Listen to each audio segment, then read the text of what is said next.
Mami di buku. Kelompok 3 kurang 1, kelompok 4 kelompok 5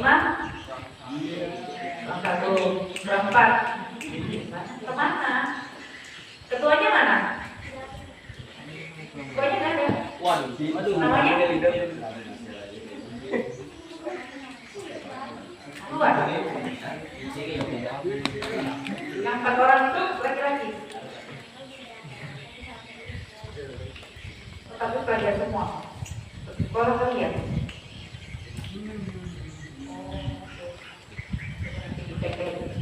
Oke, briefing paginya itu aja, kita biar lanjut aja ya. Silakan.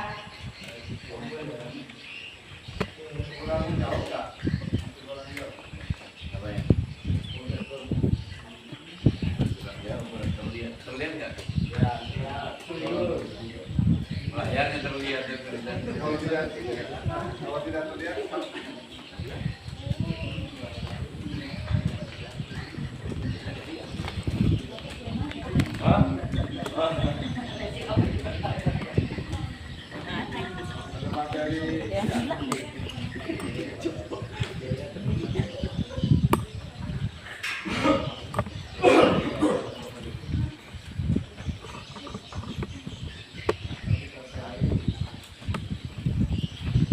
Kurang berapa?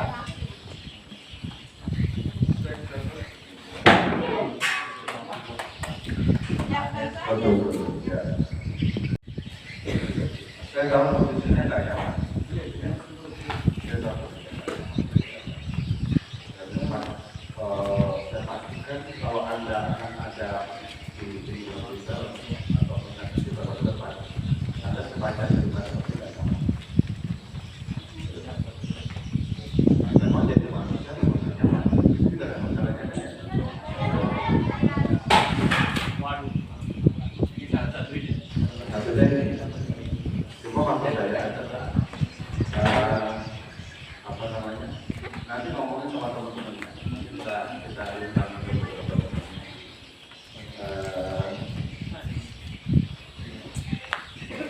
kalau siap ya.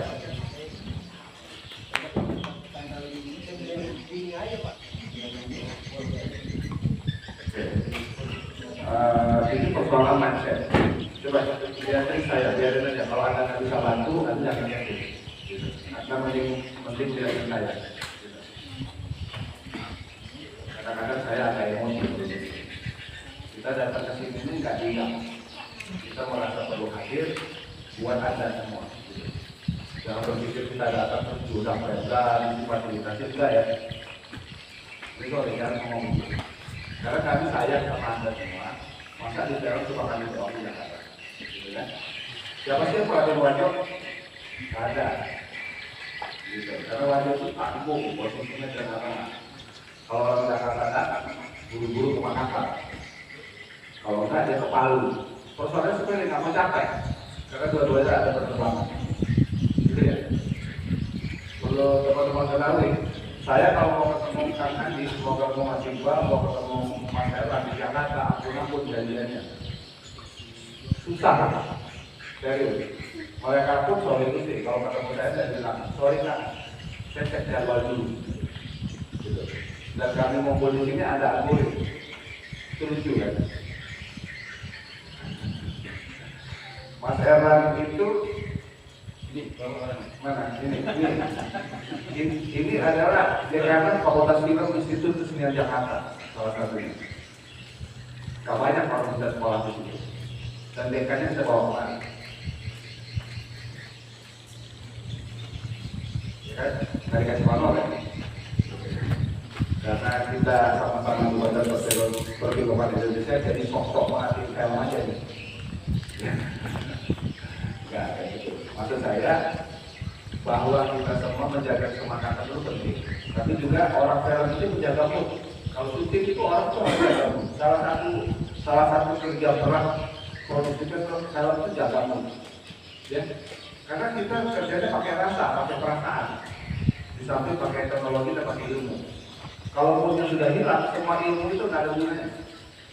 Setuju nggak? Nah, makanya masing-masing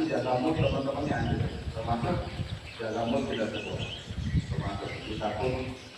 Ya, yang harus happy ya kita perasaan kita ya. Nggak ada yang sangat ideal di dunia ini, nggak ada. Ya. Jadi jangan bayangkan ketika orang sudah hidup dalam hidupnya selesai, sudah. Nah, kami nggak mau bawa mimpi, kami tidak akan mau membawa mimpi kepada Anda, kepada yang sering dilakukan oleh di tempat-tempat lain. Kalau datang terus 3 hari kasih workshop, tiba-tiba dia janji ada di sertifikat. Saya bilang enggak, nggak apa-apa. Ya, nggak apa-apa. Dan itu bohong, itu bohong. Jadi sejauh kami, Kang Andi Ilman, sampai hari ini juga tetap kami belajar sama beliau, walaupun kami berdua sudah capek sekolah. Ya, saya sama Mandalan. Satu di Jakarta, dua di Jakarta, tapi beliau S3-nya di Denpasar. Karena di Denpasar ada pantai, saya di Depok, ada pantai. Beliau di pantai. Dan bersiap-siap ya kita timbul-timbul. Jadi maksud saya, ini sesi yang penting hari ini, nanti sama Mas Erwan. Beliau berdua saya pikir lebih dari separuh hidupnya di Israel. Lebay nggak? Enggak, ini serius. Lebih dari separuh hidup beliau itu di Israel.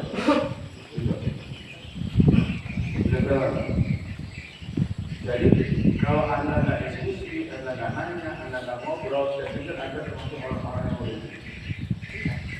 Jangan merasa takut nanya, jangan merasa takut ditolak itu. Kadang-kadang pertanyaannya tak cocok sama yang lain. Enggak, pertanyaan itu pertanyaan kita. Yang perlu tahu sih kita. Kalau orang lain sudah tahu, bodo amat. Gitu ya? Jadi kan kadang-kadang masuk sana. Ini, sudah? Jadi ini gini, kondisi layar kita kan begini ya. Sebenarnya memang tidak layak untuk di tempat yang terang begini dengan kondisi proyektor yang terbuka. Pasti kan nggak akan terekspos. Nah, jalan keluarnya adalah itu di share ke kan ada WA group kalian kan. Semua pegang handphone ya. Nah itu hari ini kita akan menggunakan handphone sebagai senjata kita untuk melakukan praktek konten audiovisual. Ya, jadi tolong konsennya di itu ya. Kalau misalnya ini nggak kelihatan, tapi kalian bisa sambil baca. Ini kita lagi upaya mengirim ke Silka Sasa agar bisa ke grupnya WA ini Silken. Ya tunggu sebentar ya. Agar kita satu frekuensi sama-sama bisa membaca. Oke. Sebelum itu saya kenalkan beliau berdua. Pertama kali kan Andi Ilman. Andi Ilman ini saya bingung mau menggelarinya beliau apa. Gitu ya. Sekolah film tahun 85. Lebih tua lagi. 78. Gue sudah berusaha muda, karena tapi gak berhasil juga. Sekolah film tahun 78. Saya nggak bilang beliau tua ya, enggak ya. Tapi angkatan 78. Kereta tua kan? Biasa aja kan saya. Jadi tahun 78. Produser, sutradara, spesialisasi yang nggak pernah orang lupa. Akhirnya tentang beliau adalah dia orang tangan suara. Jadi ahlinya ini dari mulai tahun desain segala macam, ngomong itu musik pun kadang-kadang lebih sendiri juga. Ya. Beliau banyak. Kalau mau cari, ya kita nggak lagi ngomongin apa sensus penduduk sama statistik nanti aja. Tapi yang saya setelah ini ada boleh cari di Google banyak beliau. Ya, cari saja. Andi Ilman namanya. Beliau juga dosen di berbagai kampus. Nanti nggak mau menetap. Sorry, tidak bisa menetap karena produksinya setiap hari relatif jalan. Hari ini kesini kita tulis beliau. Apa aja dikerjain, buat film panjang, buat bioskop, buat OTT, sampai sekarang masih bekerja untuk dokumenter terus gitu. Oke. Ketika film saudari profesor. Beliau juga asesor di industri film media dan termasuk standar asosiasi setiap perfilman Indonesia. Ya kan? Beliau salah satu yang menjadi. Nanti lebih jauh lagi. Tapi yang pasti beliau lebih muda tampangnya daripada usianya. Semangatnya lebih. Kedua Mas Erlan namanya pendek tapi suka dipanjangin jadi jalan lagi. Pendidikan film S1 film Studio Jakarta, S2 Studio Jakarta, S3-nya di Denpasar. Ya. Proses tetap di Studio Jakarta. Sekarang adalah dekanat di Fakultas Film di Studio Jakarta. Beliau adalah orang, kalau dulu ada kata Indo, di belakang itu semua tuh ide-ide luar biasa. Ya, beliau ada di mana-mana. Ada di mana-mana. Kalau belum pernah dengan anak 1000 pulau, pernah yang tidak ada dokumenter mana? Nusantara kan? Nah itu orang. Beliau membantu Mas Heri Nugroho. Ya. Nah, makanya salah satu pendiri asosiasi pembuat film dokumenter Indonesia itu beliau menginisiasi mendirikan.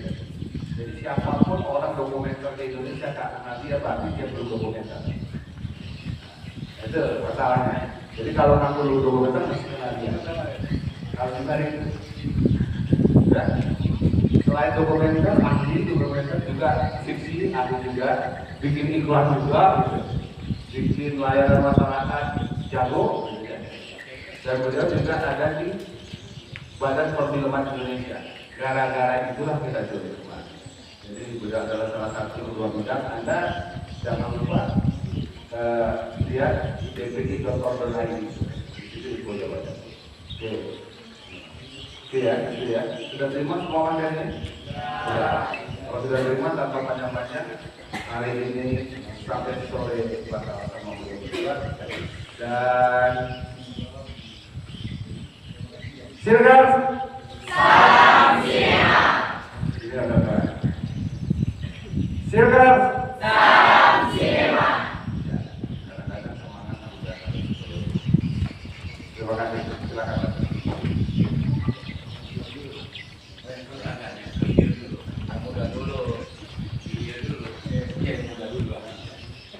Selamat pagi. Pagi. Silkers. Salam Sinema. Sengkang. Sukses. Masih ingat ya. Terima kasih. Assalamualaikum warahmatullahi wabarakatuh. Waalaikumsalam warahmatullahi wabarakatuh. Ya, tadi Kak Naswan sedikit menjelaskan atau menceritakan kita ini siapa, ya agar kita sama-sama jadi kenal. Saya juga mengulang pengenalan diri. Saya sekarang mengajar di Fakultas Film Televisi Institut Kesenian Jakarta. Ada yang tahu nggak? IKJ tahu? Nggak tahu? Ada yang tahu? Institut Kesenian Jakarta. Di dalamnya itu ada sekolah yang namanya sekarang ini Fakultas Film dan Televisi. Itu sekolah film yang pertama di Indonesia.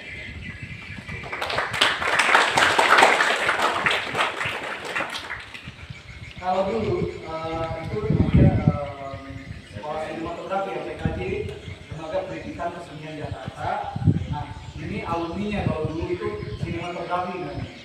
Lalu dia berganti pada akhirnya menjadi Fakultas Film dan Televisi. Karena ada beberapa fakultas di Institut Kesenian Jakarta. Jadi buat adik-adik yang mencintai seni, jika ingin mendalami, ingin melanjutkan ke profesi di Institut Kesenian Jakarta, itu ada 2 fakultas.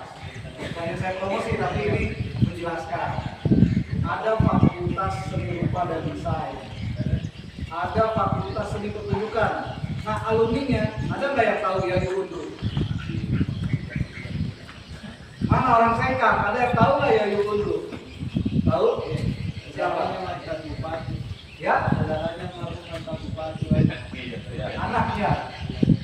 saudaranya. Saudara yang terserah. Pokoknya sebagai apa dia di film? Dia mengajar apa drama yang pantuin. Ya, salah satunya itu. Tapi pernah dapat penghargaan di festival film Indonesia sebagai aktor terbaik. Orang saya. Jadi selain Pangeran Padar yang kemarin pernah juara PTSI, dia sebagai sutradara, ada Yayu Guntur. Itu juga sekolah di Institut Kesenian Jakarta. Jadi banyak orang di seluruh Indonesia yang kalau ingin mendalami profesi industri itu TKJ kalau Jakarta. Nah, satu-satunya dari dulu itu sekolah film yang pertama itu adalah di TKJ, Fakultas Film dan Televisi. Jadi ada 3 ya, Fakultas Film dan Desain, Fakultas Seni Pertunjukan, salah satunya aktoran, musik, tari, nah yang ketiga itu Fakultas Film dan Televisi. Kenal Riri Riza? Dari gambar ini.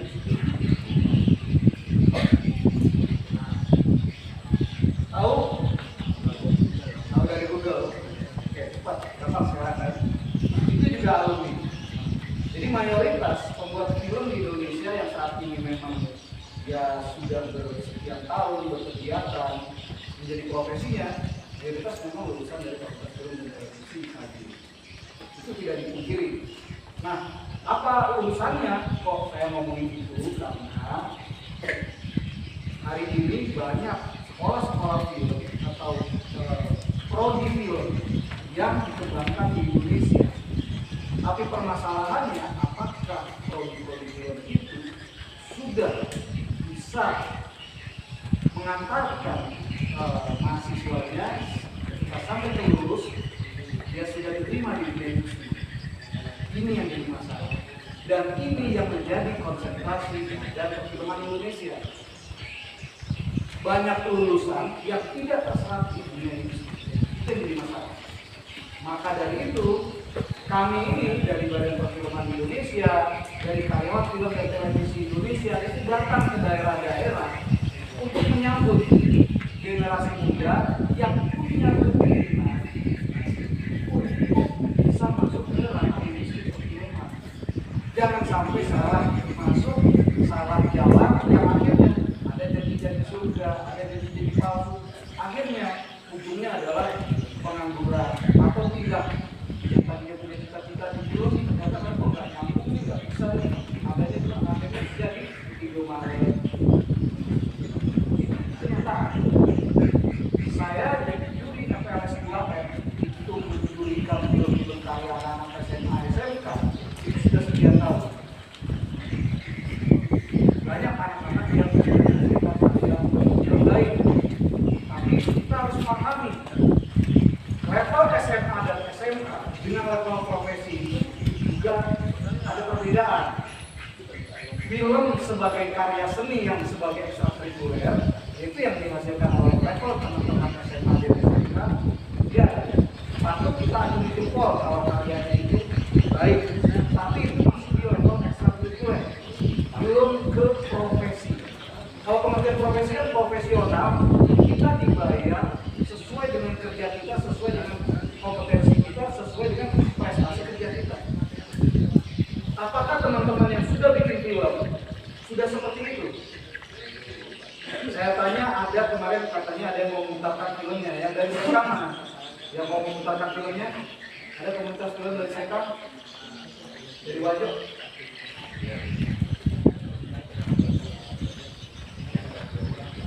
Oh yang begini ya, teman-teman yang ini ya.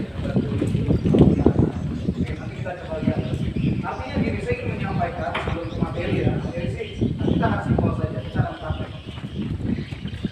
Kita membuka wacana dulu bersama. Kenapa teman-teman kesini tertarik? Itu yang ingin kita tanyakan. Apakah hanya sekedar jalan-jalan, melihat pemandangan di sini, atau tertarik dengan dunia film? Siapa yang tertarik dengan dunia film? Yo, yang gak ngaku berarti gak tertarik. Saya pengen tahu aja, kenapa anak Indonesia itu tidak spontan ekspresinya, tidak ditanya langsung jawab, kenapa takut? Nah itu juga jadi masalah. Gimana cara kita membongkar budaya seperti itu, budaya malu-malu, budaya tidak reaksional yang cepat tetapi positif, bukan reaksional yang negatif. Kalau reaksional yang negatif, melihat sesuatu yang tidak dia suka, pasti dia bakar, dia demo, dia negatif kan. Nah harapannya kan anak Indonesia itu spontan dan cepat merespon sesuatu yang malu-malu. Karena kan kita ingin melihat potensi di sini. Siapa dari kalian yang berpotensi?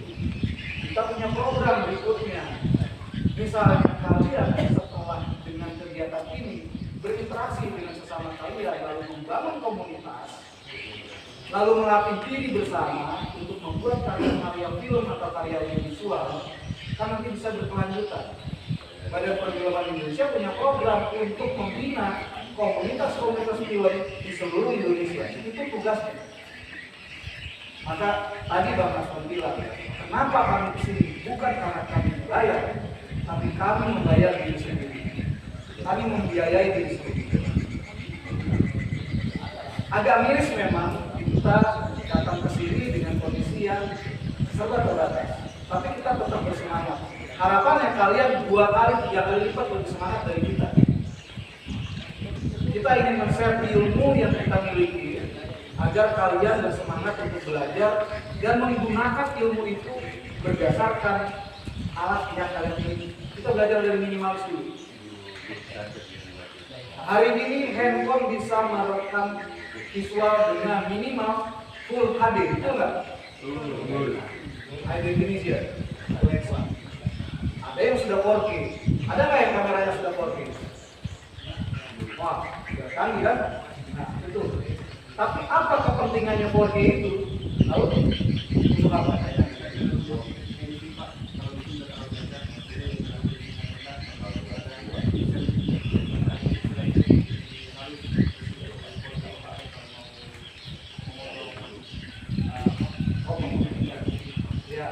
Oke.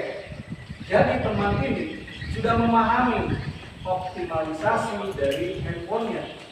Dia punya fasilitasi 4K. Meskipun ya sebenarnya 4K itu 4K standar yang secara teknologi masih di luar dari yang standar profesional ya. Tapi betul yang disampaikan sama teman kita ini dari siapa namanya? Dirga dari kampus Puan Ring Manggala. Oke, tepuk tangan tuh. Ini yang akan kita bahas. Bagaimana hari ini kita optimalisasi dengan handphone yang kalian miliki. Tetapi kontrasnya adalah bagaimana meminimalisir dari kelemahan alat-alat ini.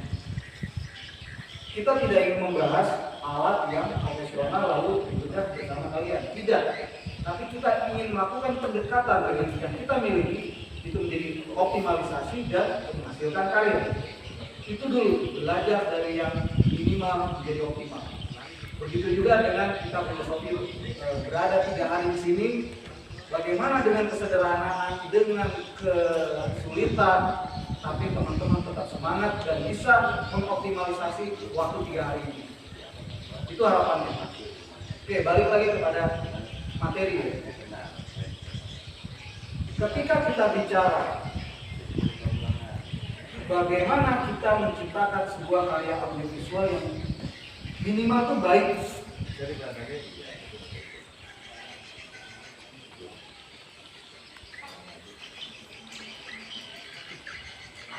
Nah, ini udah masuk ke materi ya. Sambil kita ngobrol, kita masuk ke materi. Udah kelihatan kan? Ya. Saya ingin ngomong gini. Kalau kita bicara film, atau kita bicara tentang karya audiovisual, ada 2 ya, audio dan visual, disatukan video. Nah sebenarnya basicnya itu kalau kita bicara bahasa gambar, itu adalah bahasa film sebenarnya itu. Jadi yang ingin saya tekankan adalah kalau kita bicara film, ini karena ini ilmunya adalah dari ilmu film. Bicara film berarti bagaimana karya itu meyakinkan penontonnya dengan visual. Itu yang utama. Audio sebagai pendukung yang terbaik. Ya. Sihir penonton untuk teriyakini dengan apa yang kita sampaikan. Dengan apa? Visual. Visual yang kita ciptakan, yang kita rekam. Apakah itu visual sebuah realita atau realita yang kita kondisikan? Masih ya. Nanti kita akan bahas lebih lanjut. Nah, karya film atau kalau di sini kaitannya dengan konten audiovisual,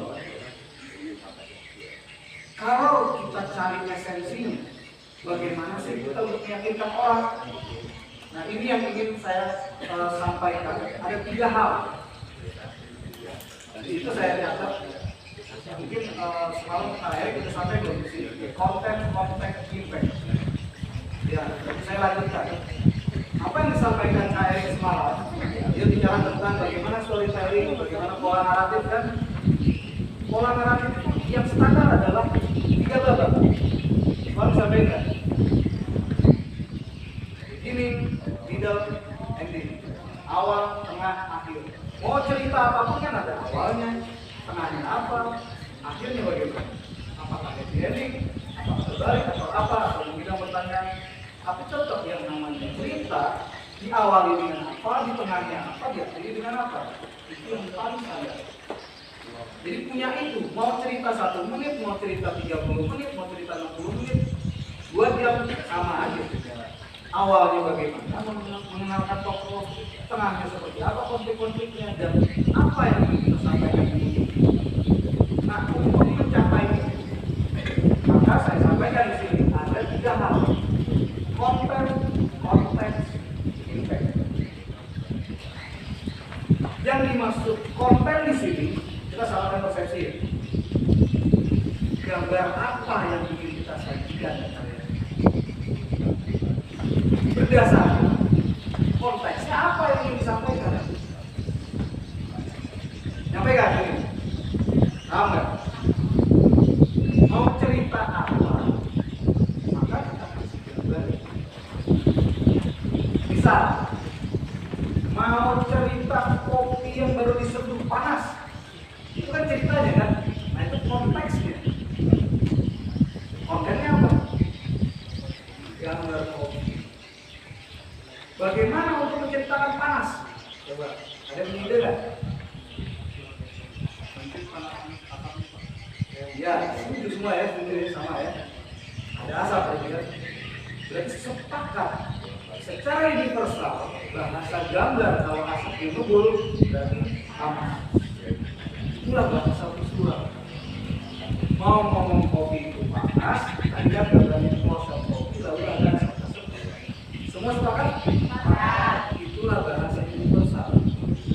Orang Eropa pun tidak dikasih teks, tidak dikasih penjelasan narasi, tidak dikasih dialog, sepakat bahwa kopi yang disajikan di gambar kita dia dalam kondisi. Itulah bahasa gambar. Jadi belajar bercerita dengan bahasa gambar ini akan diterapkan. Nah, hasilnya seperti apa? Karena kaitannya kita dengan festival dan KPI, masih nanti narasinya adalah kita memotret realita yang ada. Ya.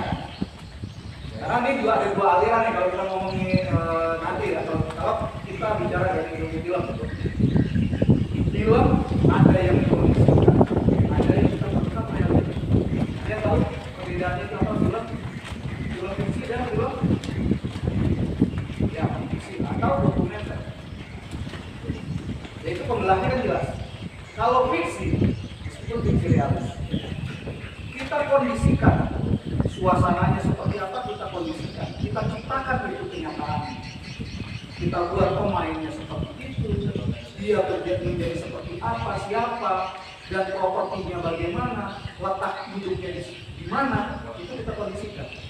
Tapi kalau yang dokumenter, kenyataan yang kita framing, yang kita rekam untuk bersama menyampaikan gagasan tadi, menyampaikan pesan. Misal, satu scene di warung kopi tadi, jelas warung kopinya ada di Sengkang. Itu warung kopi yang secara budaya dia sudah turun-temurun, bertradisi sini. Jadi menarik untuk diangkat agar dunia tahu ada kedai kopi yang unik di Sengkang. Itu realita kan? Berarti kita merekam realita. Tapi bagaimana agar tercipta, agar seluruh penonton sedunia secara universal paham kopi itu sebenarnya kayak apa? Nah, itulah tadi yang tadi hostnya, ya, cara pembuatannya bagaimana, detailnya. Nanti kan kita bahas. Ya, jadi konten, tentunya impact. Kenapa impact? Yes. Ketika itu disajikan kepada penonton, apa yang dirasa? Aku kepengen SMK, pengen kopi. Itu goalsnya. Itu yang disebut impact. Nonton film yang natural-natural, dapatnya apa? Nah, itulah. Jadi kita harus tahu bagaimana agar menakut-nakuti penonton. Ya, kita akan menunjukkan konten bagaimana, visualnya bagaimana, intinya dulu. Audio akan didukung. Nah, kalau di realita yang disebut kalau sudah di film kan ada yang disebut dengan atmosfer. Ada yang tahu apa itu yang disebut di dalam film itu atmosfer? Ya, lebih konkret lagi kalau secara atmosfer dalam audio, dalam deskripsi audio. Ya, itu betul. Jadi lebih konkret lagi kalau atmosfer dalam audio seperti apa?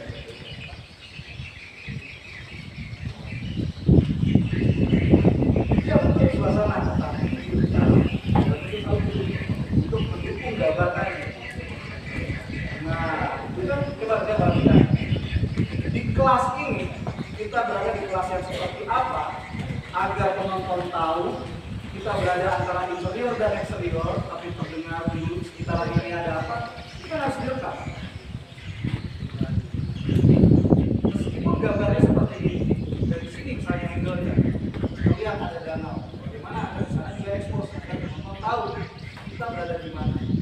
Lalu dengan ada suara burung, suara apa segala macam, tergambarkanlah apa, terciptalah suasana bahwa kegiatan ini berada di alam terbuka yang dekat dengan ya kurang lebih seperti itu, suara melulu suasana. Betul tadi diciptakan suasana dengan suasana, tapi itu melalui suara. Kalau kita bicara atmosfer suara. Nah, kalau misalnya kita bikin skrip atau skenario yang dua kolom seperti program TV atau konten ya, kiri visual, kanan audio. Kalau visualnya kita tulis kayak tadi kan, kopi yang panas atau apa. Sebelah kanannya audionya apa nih yang mau kita isi. Nah, itulah mau akan kita desain nantinya sebelum kita asal ngambil gambar saja. Jangan asal ngambil gambar saja setelah kita workshop 3 hari. Setelah ini kalian kalau bikin gambar itu harus didesain. Baik di kepala atau tertulis saja oleh. Tapi kan tahu 1 apa, 2 apa, 3 apa, terus kebutuhan kok suara nih begini biar berasa kita berada di dunia danau. Nah, kurang lebih seperti itu ya. Kalau kalian baca kan di bawah saya ada tulisan ya. Nah,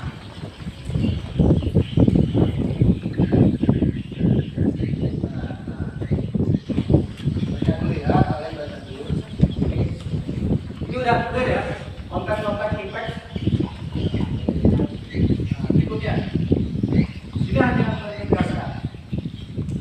Jadi kalau membuat karya audiovisual atau karya film itu ada 2 aspek visual dan aspek naratif. Yang tadi kita bilang konten dan konteks. Ya. Mau menceritakan apa, konsep gambarnya dulu seperti apa nih? Ya. Untuk mendukung cerita. Ini kita praktekkan dulu ya. Kedua hal itu jangan sampai disinkron. Ya. Apa yang ingin disampaikan strategi naratif oleh kreator harus terlihat pada strategi visual. Nah, kita udah mulai yang lagi lah ya.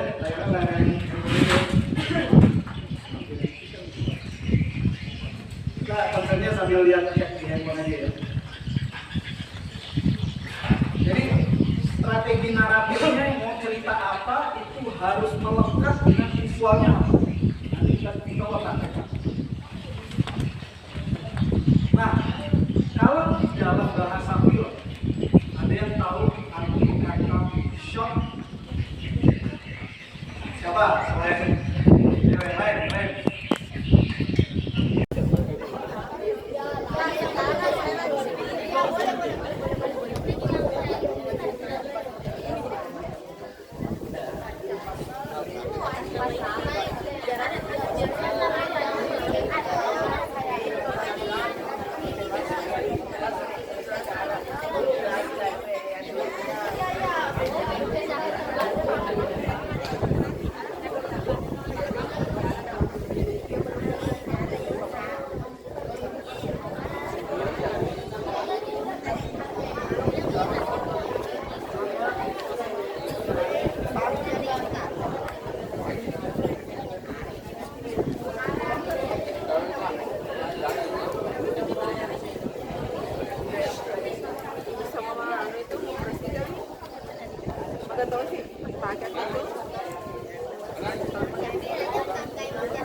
Hah? Harus belajar buku-bukunya tuh. Kemarin tuh harus ditulis. Harus tuh menyetor dulu ininya. Ini untuk Oh, edisi. kan kasih ya. Lo kan menggambar tuh orang begitu, apa mengedit untuk store, tuh apa aja, maupun untuk yang lomba tuh kayak store nih, rumah malamnya, aja tuh, pulang ke sekolah harus berhenti. Kalau lagi kuliah nggak ada waktu. Pokoknya di gambar mengedit dari sekolah.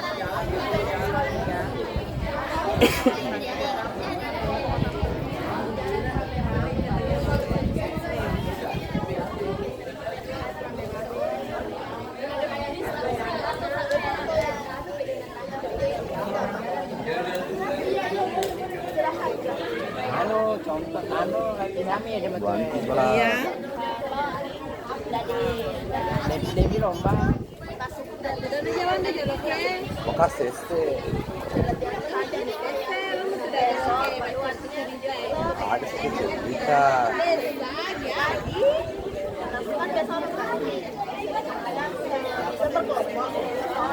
Dewi lo pada tanya gosip.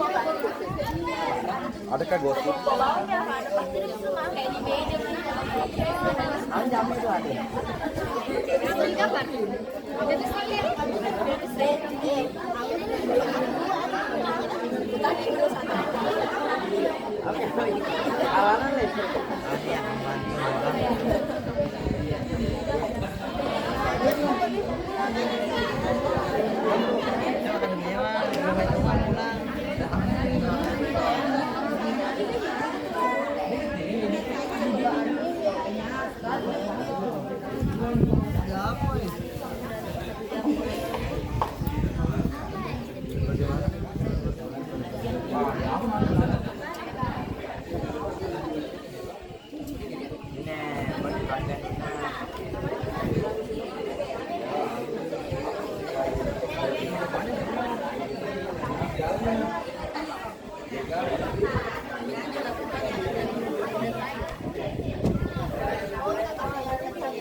Bagus saya kan dulu.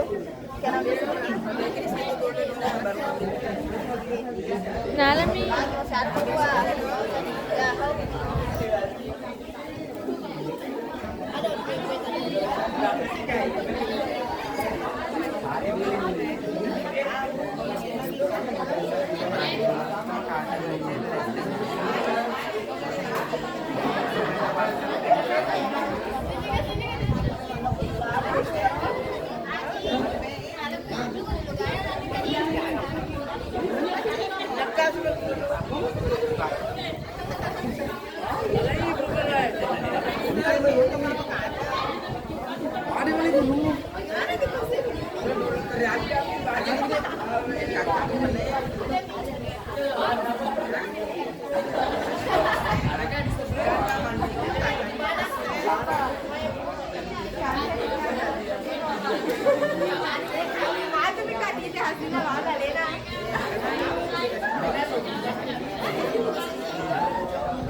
Tapi ini sampah tak? Jangan dimakan tapi dikumpulkan. Ada siapa tahu ada mau makan sampah? Oke, kasih. Ada itu kan, kantong.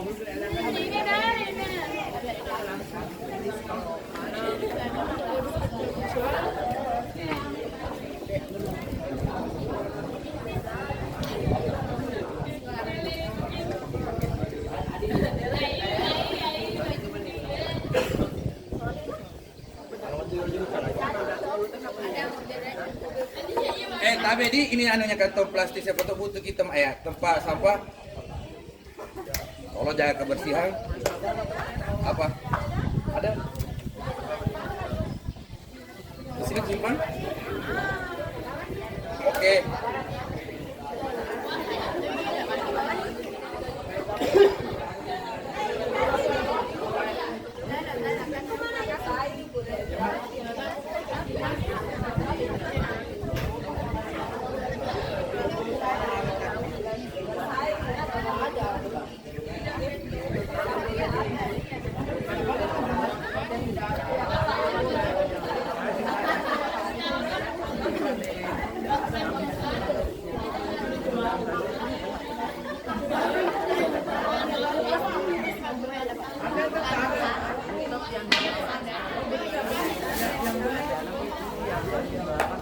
Teman-teman, 5 menit lagi saya akan kita praktekkan.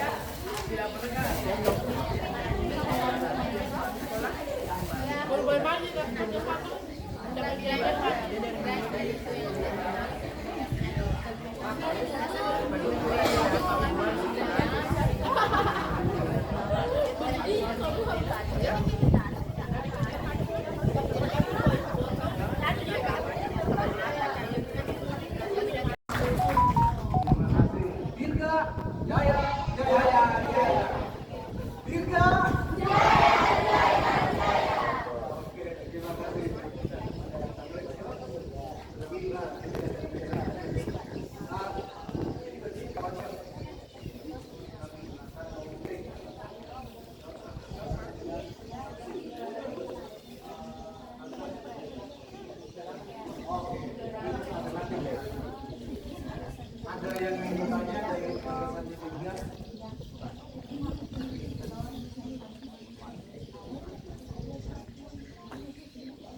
yang ingin bertanya nggak? Bertanya, Pak Andi.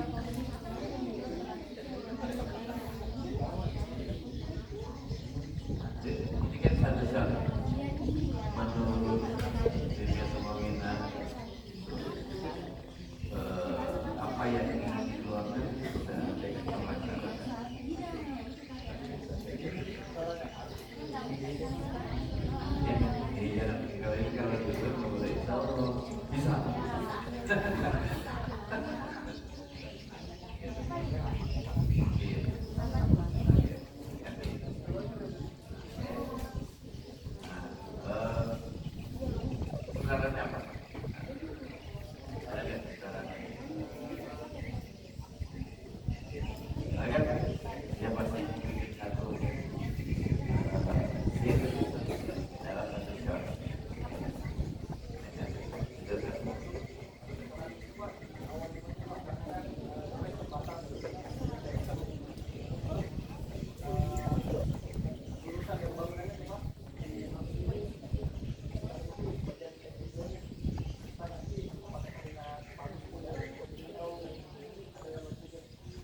dalam take aja gimana penonton untuk mendapatkan ekspresi si perempuan yang sedang melihat waktu yang memori atau apa di momen mana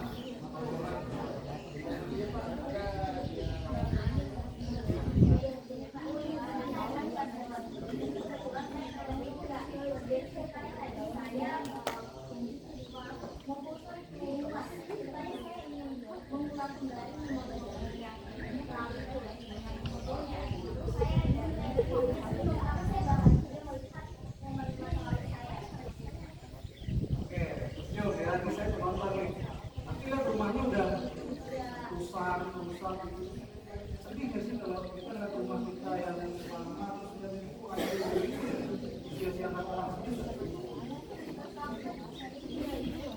Tadi tersenyum.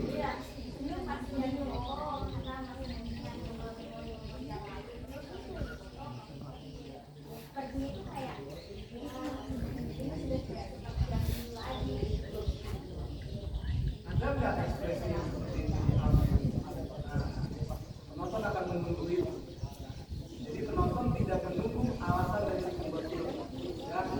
Nah itu catatan buat semua. Kalau untuk meyakinkan penonton bahwa dia ingin membuat penonton terharu, ikut gembira apa, kan mesti ada di gambarnya. Bagaimana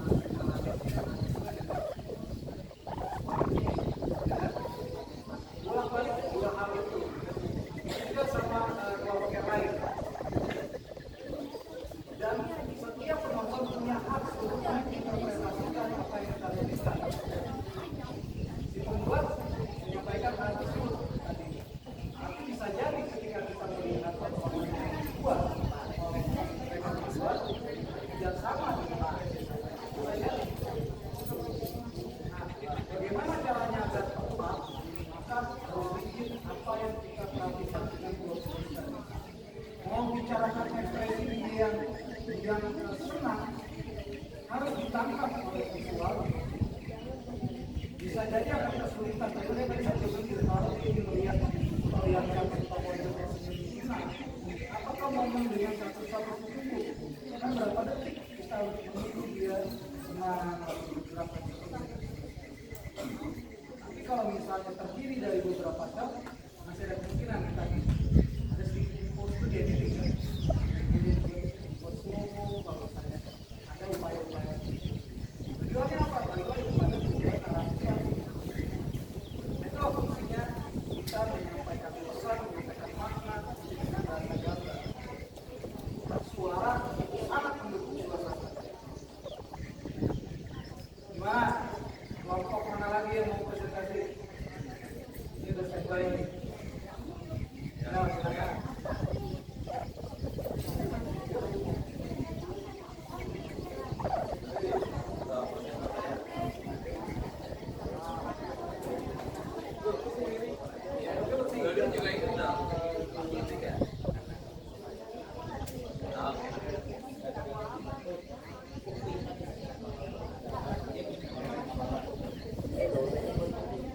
Assalamualaikum warahmatullahi wabarakatuh.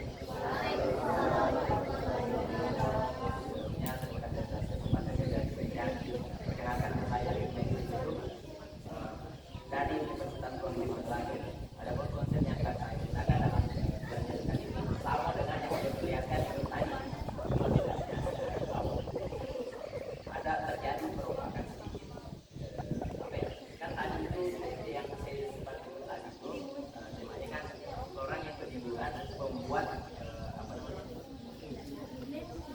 iya tulis karena setelah saya pas selesai waktu perekaman pas sampai ini kosong di tempat saya rumah itu ceritanya jadi saya buat dengan teman-teman saya jadi seperti itu saya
ekspresinya.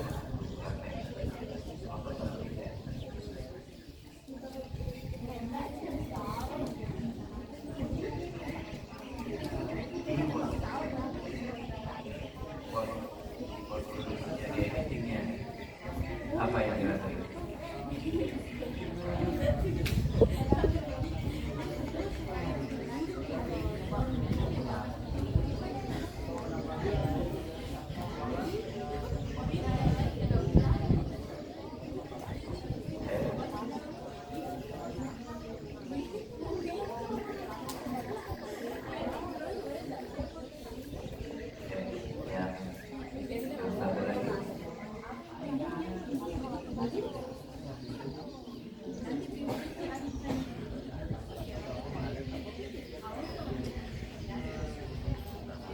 Kan awalnya kan dia bingung dulu nih mukanya, nanti ternyata mukanya kurang kayak gini.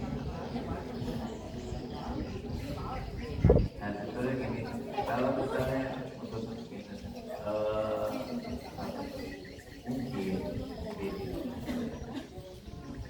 karena ini sosial berpergian rumah, kenapa tadi penasaran?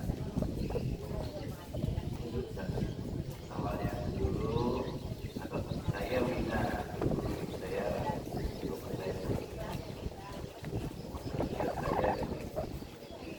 oh tempatnya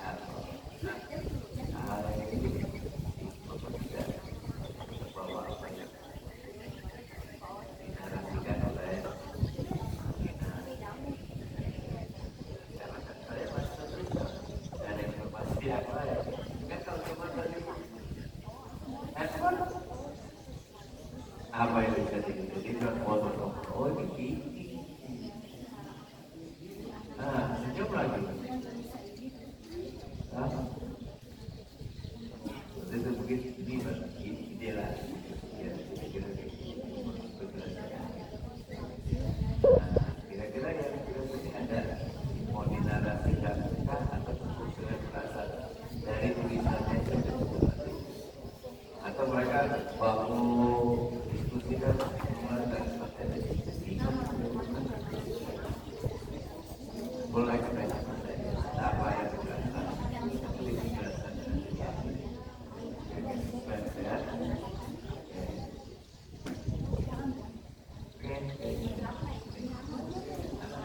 kita lanjutkan kemudian terus yang lain silakan harus berani.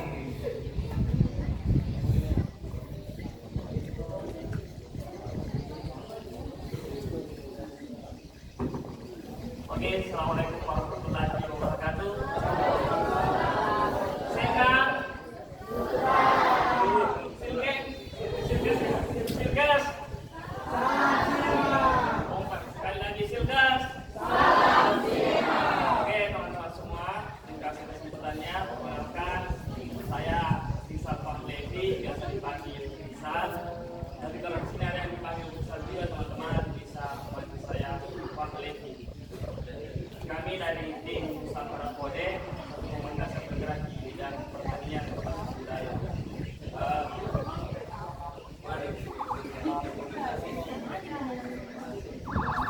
Oke, saya perjelas kembali, saya Rizal Fahlevi dan komunitas Nusantara Kode. Ini teman-teman saya.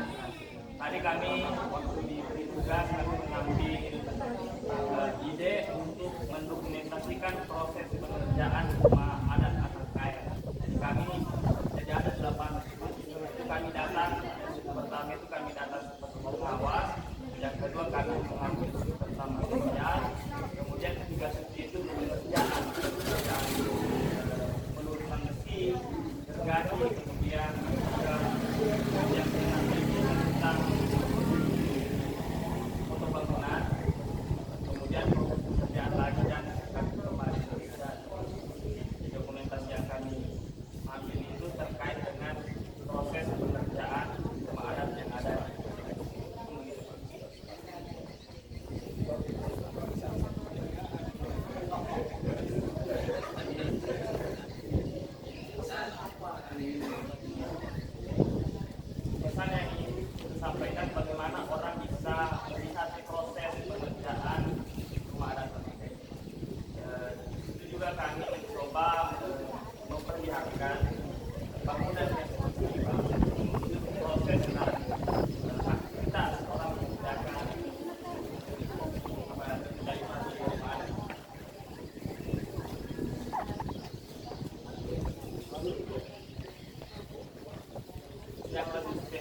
cepat lebih ke arah pekerjaan atau tidak arah produk. Kalau mungkin rasa senang dan agak dapat ke depan lagi. Ini itu ada orang. Kita semuanya pasti merasa tadi karena di awal ada yang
Selamat siang.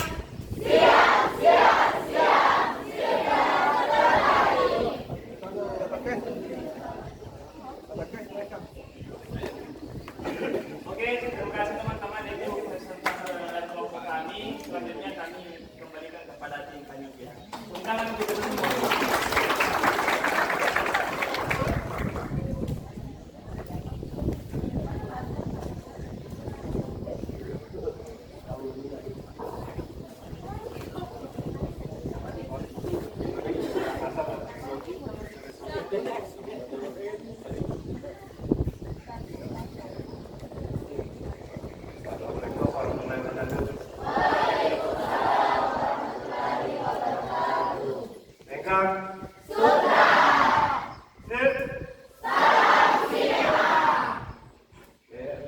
Terima kasih Pak Bupati sudah menyempatkan diri untuk menengok anak-anak. Ini semangatnya luar biasa. Artinya sampai hari ini masih semangat segar ya?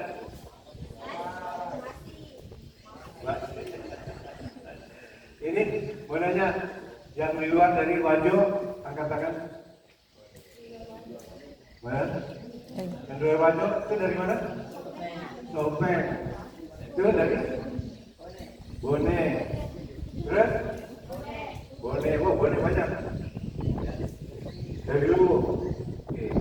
Yang dari Wajo masih banyak harus. Wajo. Wajo masih lebih banyak. Mudah-mudahan kita sampai besok. Jadi rencananya besok Pak Bupati kami akan membawa anak-anak ini untuk merekam apa yang mereka lihat di Danau TP pada saat ada. Nanti mereka akan mengupload di IG masing-masing dan kami akan memberikan hadiah buat yang nilainya paling banyak.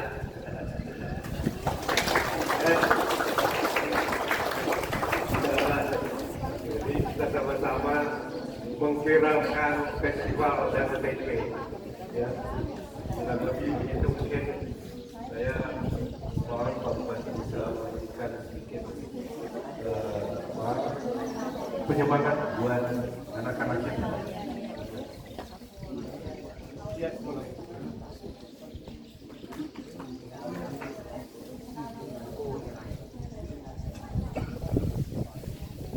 Bismillahirrahmanirrahim. Assalamualaikum warahmatullahi wabarakatuh.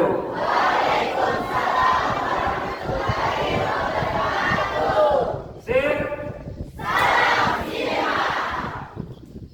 Selesaikan. Alhamdulillah kita bersyukur siang hari ini dipertemukan dalam keadaan sehat walafiat, salam sejahtera bagi kita semua. Tentunya yang kita banggakan Bapak Andi Gunawan Pagandul, beliau adalah Ketua Badan Perfilman Indonesia, bersama dengan kru dan ini semua orang-orang hebat Indonesia di perfilman, karena beliau semua yang melahirkan banyak film-film, baik film lebar ya, dan banyak mengangkat daerah.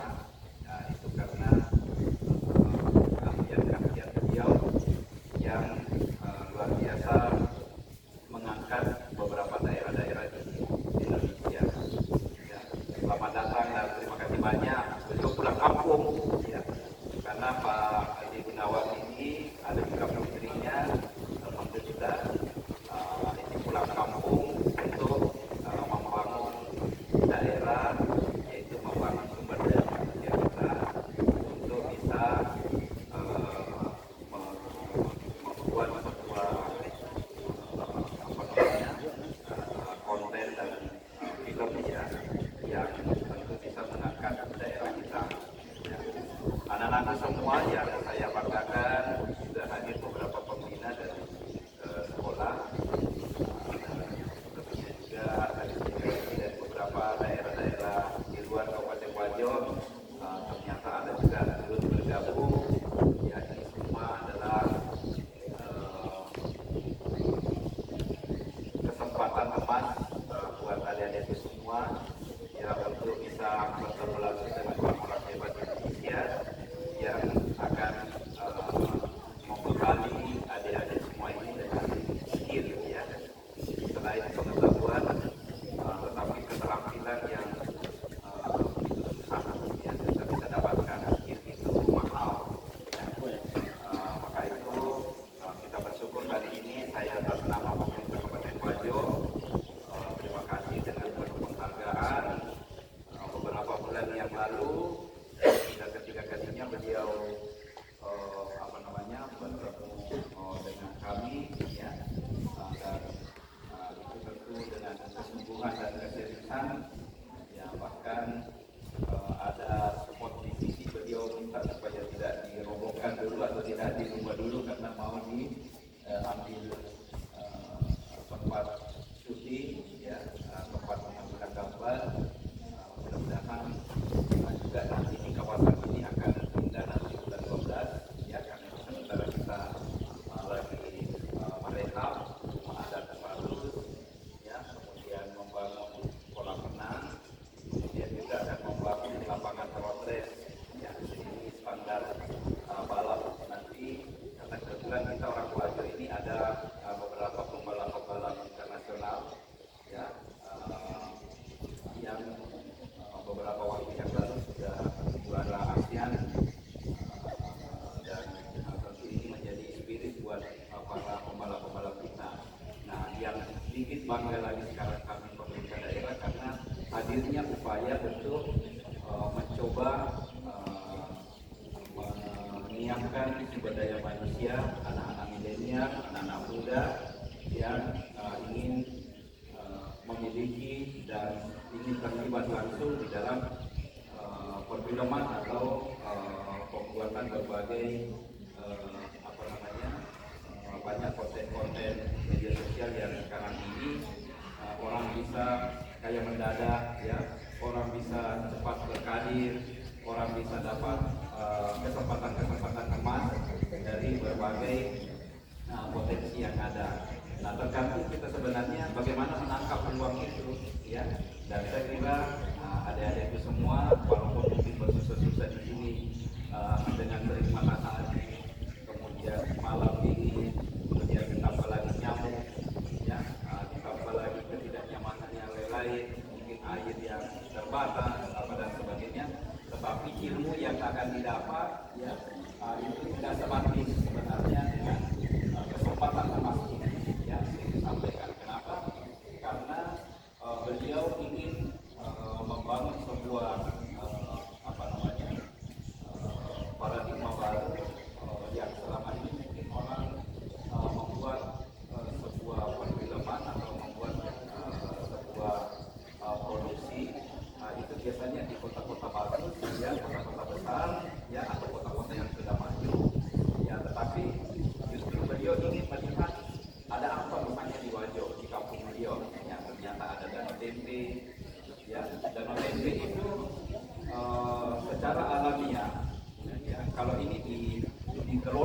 baik di masa yang akan datang itu luar biasa. Ya. Kenapa? Karena dalam tempe ini memiliki tiga potensi. Yang pertama, airnya bisa dimanfaatkan untuk pertanian, ya. Kemudian yang kedua untuk perikanan, kemudian yang ketiga untuk pariwisata. Nah, kalau ini di maintenance dengan baik, kemudian dibuatkan sebuah konten yang tepat, yang menarik, yang membuat orang penasaran, ya. Apalagi nanti kalau kita sudah menggandeng pihak-pihak ketiga ke depan, ya, karena kami sekarang ini sedang merancang sebuah rencana besar untuk Danau Tempe itu dengan potensinya tadi yang saya katakan, insya Allah kita bisa menjadikan Wajo ini ke depannya ini menjadi tujuan wisata, ya, yang selama ini hanya persinggahan saja. Sebelum orang Kota Raja sudah di Wajo karena sampai jalan, sampai perjalanan, akhirnya berhenti dulu di Wajo istirahat, sambil pergi foto-foto di Danau Tempe. Nah, kita ke depan ingin menjadikan Wajo ini menjadi objek tujuan pariwisata supaya mereka memang sudah menjadwalkan, ya, apalagi kalau kita nanti sudah ciptakan sebuah film atau produksi yang bisa menjadi promosi secara tidak langsung, ya, yang tidak kalah menarik, ya, kalau misalnya nanti ada misal film lokal atau produksi lokal yang kira-kira bisa menjadi penasaran buat masyarakat kita sehingga orang akan berbondong-bondong masuk. Ya, saya pernah ke Volendam di Belanda, ya, dibandingkan dengan danau yang ada di sana dengan Danau Tempe, ya, di sana itu danau buatan, tetapi luar biasa menjadi kunjungan dunia. Ya, sekian ratus miliar yang kali dan hanya karena orang membuat menciptakan suasana di sana. Ya, kita pakai saja baju adatnya di sana itu dalam waktu sekian jam saja itu berapa kita harus bayar foto-foto dengan pakaian kerajaannya, pakaian apanya. Padahal kita lebih tidak jauh dari itu, kita juga memiliki berbagai potensi-potensi. Nah, olehnya itu saya sangat berbangga dan berterima kasih, ya, walaupun saya tadi takutnya pulang lagi ke rumah banyak lagi tahun, akhirnya saya tidak ganti pakaian, pergi ke tempat ini, dan saya sangat bersyukur melihat semangat adik-adik semua untuk bisa, bahkan kami akan merintis, ya, mudah-mudahan nanti ke depannya di Wajo juga ini ada nanti sekolah perfilman, ya, jurusan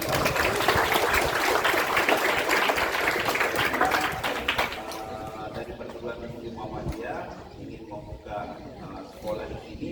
Saya sudah titip supaya dimasukkan satu lagi prodinya yang mengarah ke perfilman, apalagi ada SDN kita yang bisa nanti dibantu oleh Pak Gunawan dan jaringan beliau untuk membantu kita. Nah, tidak perlu lagi kita jauh-jauh pergi belajar atau pergi sekolah dengan kualitas tidak kalah. Nah, insya Allah ada yang memberikan kita tempat. Yang kedua yang saya ingin sampaikan, ya, orang ingin berhasil, ya, orang yang ingin sukses itu bukan karena kepintaran atau kecerdasan, tetapi lebih banyak orang yang berhasil, bersukses dan seterusnya itu ternyata mereka mampu dengan menggali potensi dirinya dan menemukan jati diri. Ini yang susah. Ya, kadang-kadang kita sebenarnya punya skill, punya kemampuan, punya ini, cuma kita belum mampu mengelola sendiri, belum mampu memunculkan sendiri jati diri kita. Oh, ternyata saya punya kemampuan begini, ternyata saya bisa begini, ya. Nah, untuk merebut itu, ya, atau menemukan itu, menghadirkan potensi itu, saudara-saudara sekalian, maka kuncinya itu yang pertama itu harus ada achievement motivation. Ya, harus ada motivasi kita untuk selalu berprestasi. Harus ada motivasi kita lebih unggul dari orang yang lain. Saya harus punya keinginan atau semangat yang hebat, yang baik. Bagaimana saya bisa lebih jago dari teman saya, sehingga selalu berpikir, selalu beride, selalu bergagasan ya selalu ada keinginan dan memang muncul itu.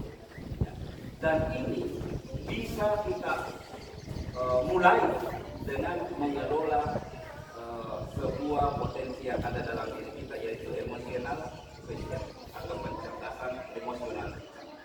Kenapa kita orang Bugis kadang-kadang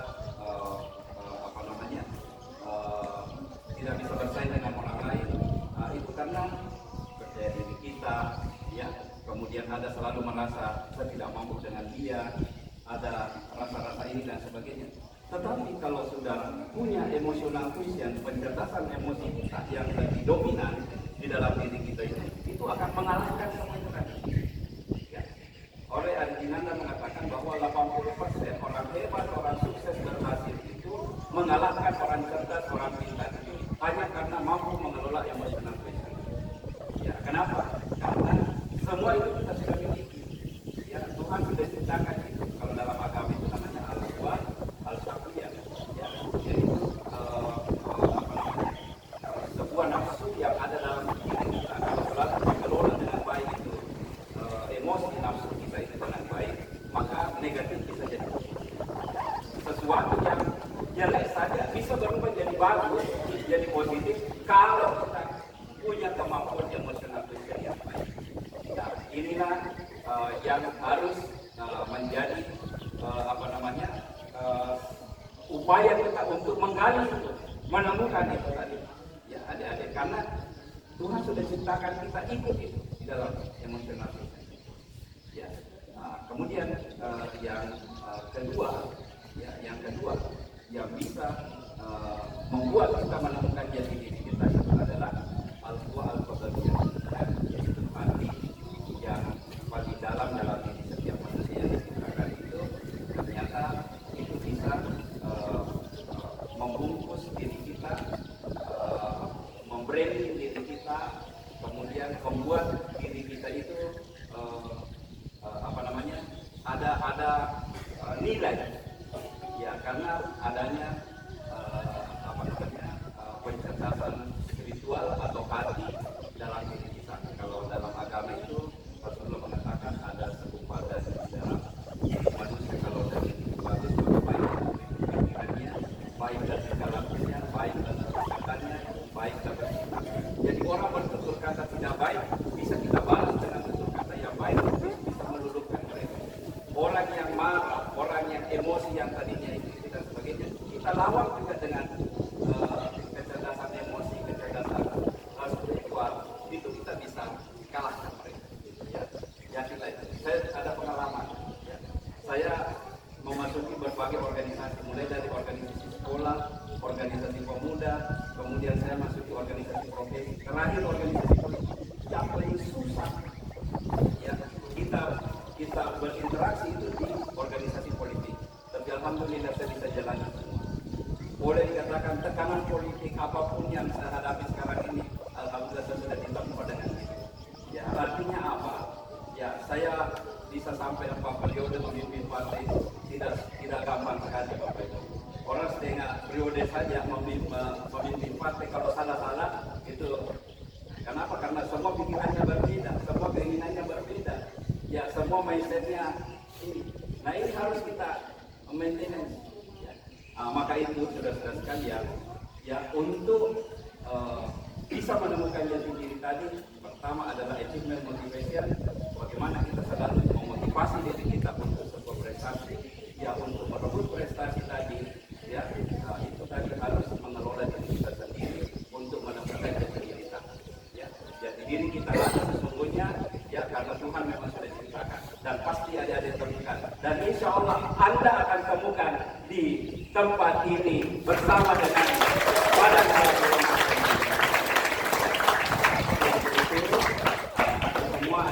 Semua semangat mengikuti apa yang ditugaskan, apa yang jangan sia-siakan kesempatan ini. Coba terus berpikir, menghayal, ya. Jadi kalau perlu, memang kita banyak menghayal, ya, banyak ada goal yang kita ingin rebut itu, kita harus memiliki waktu-waktu tertentu. Bagaimana sebisa ini lakukan, saya bisa kerjakan ini, saya kerjakan ini. Ya, kenapa orang bisa kita tidak bisa? Ya, kenapa orang mampu kita tidak mampu? Nah, cuma memang ada skill-skill mendasar yang harus adik-adik bisa bekali, ya, utamanya tadi leadership, ya, kemampuan kepemimpinan, kemudian public speaking, ya, bisa kita melatih diri berbicara, karena berbicara saja di depan umum itu tidak bisa teori, tidak bisa kita belajar cara-cara begini kalau tidak dilakukan, kalau tidak dicoba, kalau tidak diulang-ulang, ya, karena itu akan membentuk diri kita. Ya. Nah, jadi maka itu saya semangat sekali melihat, saya yakin insya Allah kita bisa memproduksi sebuah sesuatu yang bisa mengangkat daerah kita dan sekaligus bisa menjadi karir buat anak-anak semua, buat adik-adik semua. Ya, saya yakin pasti bisa. Itu jangan pernah berkecil diri, terus punya semangat, dan insya Allah kita bisa kolaboratif, kita bisa bersama-sama membangun bangsa kita, membangun daerah kita, membangun segala potensi kita.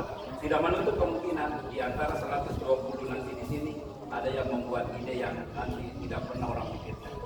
Ya, kalau sudah nanti malam sebelum tidur menghayal, ya, apa yang saya kira-kira lakukan dengan ilmu yang saya dapat ini, ya, setelah melihat ini, ya, saya biasa membayangkan ini, seandainya ini Danau Lampulung ini kita buat jalan lingkar ini, kemudian bikin arena balap internasional, ya, kurang banyak, ya, tapi itu semua tidak menutup kemungkinan kita bisa melakukan. Ada goal, ya, ada sesuatu yang kita ingin bisa rebut. Oh, ini begitu yang harus kita lakukan. Nah, jadi untuk itu sekali lagi terima kasih semuanya yang luar biasa ini.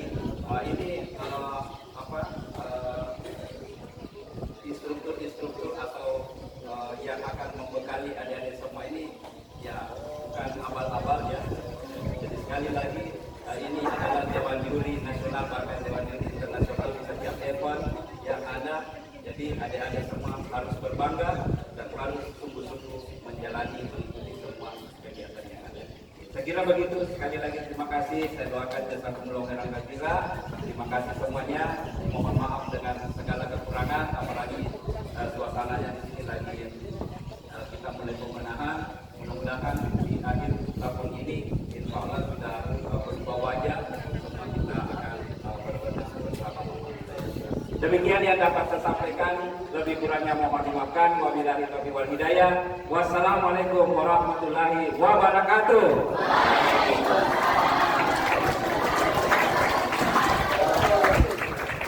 Kapsir atau sirkap? Oke, salam sinema. Ya, wajo? Terima kasih. Sengkang? Pokoknya wajo, sengkang, sutra. Karena di Jawa itu yang dikenal sutra itu sengkang. Sutra sengkang kita wajo, ya. Jadi kalau misalnya kita ke Klaten, kita ke ini, ya beli sebuah polos itu sutra sengkang. Ya, dan sekarang ini kita mau mengembalikan kejayaan sutra. Nah, seiring dengan film atau talenta-talenta yang kita akan bangun. Demikian yang dapat saya sampaikan, lebih kurangnya mohon dimaafkan. Wabillahi taufiq wal hidayah. Wassalamualaikum warahmatullahi wabarakatuh.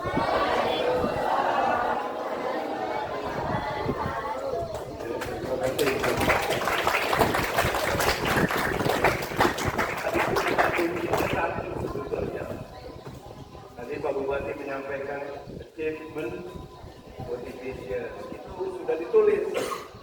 Anda telah memasuki zona kreatif. Kreativitas itu harus bisa menciptakan tantangan.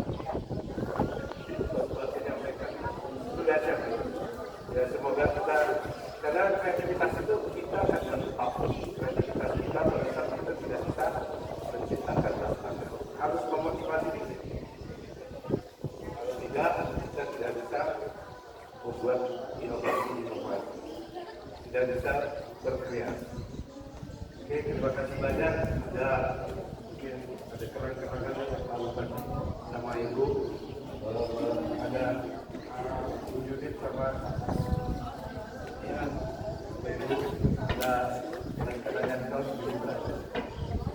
Sil.